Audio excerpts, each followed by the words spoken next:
Shalom, selamat pagi saudaraku. Hari ini kita berjumpa kembali dalam program Marturia Ministry. Kita bersyukur untuk penyertaan Tuhan dalam kehidupan kita. Kesempatan bagi kita untuk berkarya, bekerja, dan melayani telah dimungkinkan, sehingga hari ini dalam cinta kasih Allah, kita boleh kembali dalam luapan rasa syukur dan sukacita, kembali lagi merenungkan kebaikan Tuhan. Hari ini bagi kita yang mengucap syukur untuk pertambahan usia, baik itu kelahiran maupun perkawinan yang Bapak Ibu boleh alami, kami mengucapkan selamat ulang tahun. Secara khusus kami mengucapkan selamat ulang tahun bagi Bapak Tandi Pasande, Saudara Chris Hendrik Somokil, bagi Rado Sinaga yang ada di Pos Pelkes Natar. Tuhan Yesus kiranya memberkati dan menyempurnakan sukacita Bapak Ibu Saudara sekalian. Firman Tuhan yang menyapa kita pada saat ini terambil dari kitab 1 Tesalonika pasalnya yang kedua, ayatnya yang ketiga hingga ayatnya yang keempat. Sebelum kita membaca Alkitab, mari kita berdoa. Bapa di surga, kami datang mengucap syukur kepadamu untuk berbagai berkat yang boleh kami alami. Dan ketika saat ini Tuhan akan menyapa kami melalui pembacaan Alkitab dan perenungannya, kami mohon Tuhan urapi kami dengan Roh Kudus-Mu, sehingga kami tidak hanya sekedar menjadi pendengar, tapi kami juga dimampukan untuk menjadi pelaku firman yang setia. Di dalam nama Tuhan Yesus Kristus kami berdoa. Amin. 1 Tesalonika pasalnya yang kedua, ayat 3 hingga ayat yang keempat menyatakan, sebab nasihat kami tidak lahir dari kesesatan atau dari maksud yang tidak murni dan juga tidak disertai tipu daya.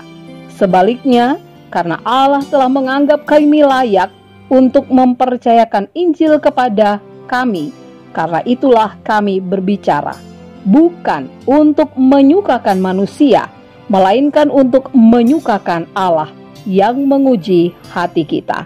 Demikianlah pembacaan Alkitab.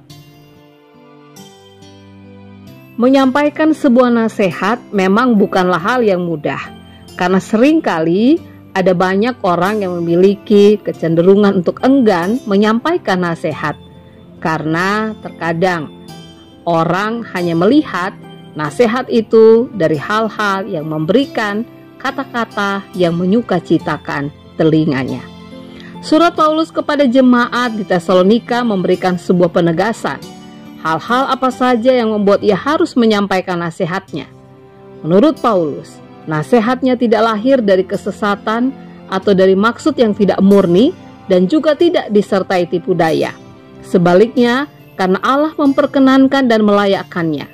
Sebab yang disampaikan oleh Paulus bukanlah untuk menyukakan hati manusia, tapi menyukakan hati Allah. Saudaraku, dari firman Tuhan saat ini kita bisa belajar bahwa jika Tuhan memperkenankan kita untuk memberikan nasihat, maka janganlah nasihat kita membuat orang lain tersesat, atau kata-kata kita memiliki unsur tipu daya atau ada alasan untuk sesuatu yang tidak murni, yang hanya bertujuan menyukakan manusia. Supaya orang lain senang dengan kita, maka kita memberikan nasihat yang baik-baik saja. Padahal itu tidak murni, bahkan bisa membuat orang lain tersesat.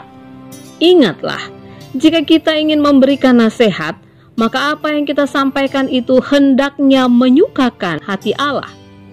Mungkin itu tidak nyaman bagi kita, karena pada umumnya, orang hanya suka dengan nasihat yang menyenangkan diri. Tetapi, apalah artinya itu, kalau semua nasihat kita hanya bisa menjadi batu sandungan bagi orang lain? Ingatlah bahwa Tuhan memakai mulut, lidah, dan kata-kata kita untuk mengerjakan pekerjaan-pekerjaan Allah di dunia ini. Dan itu bisa terjadi melalui nasihat yang kita katakan. Jadi, jika saat ini Tuhan memberikan kesempatan bagi kita untuk menyampaikan nasihat-nasihat kita, maka lakukanlah itu.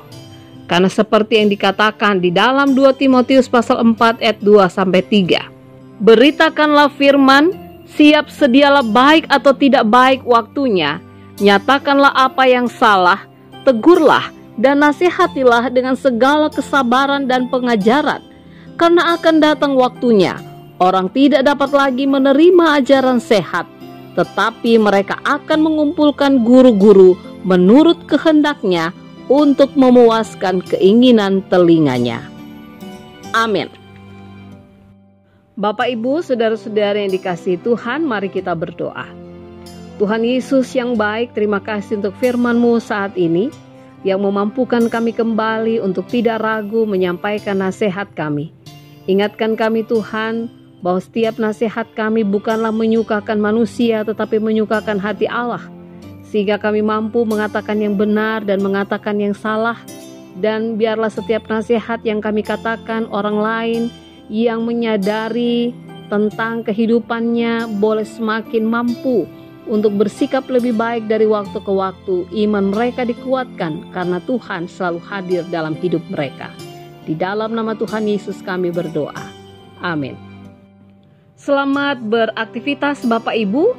Ingatlah bahwa kita memerlukan masukan orang lain untuk memperbaiki diri.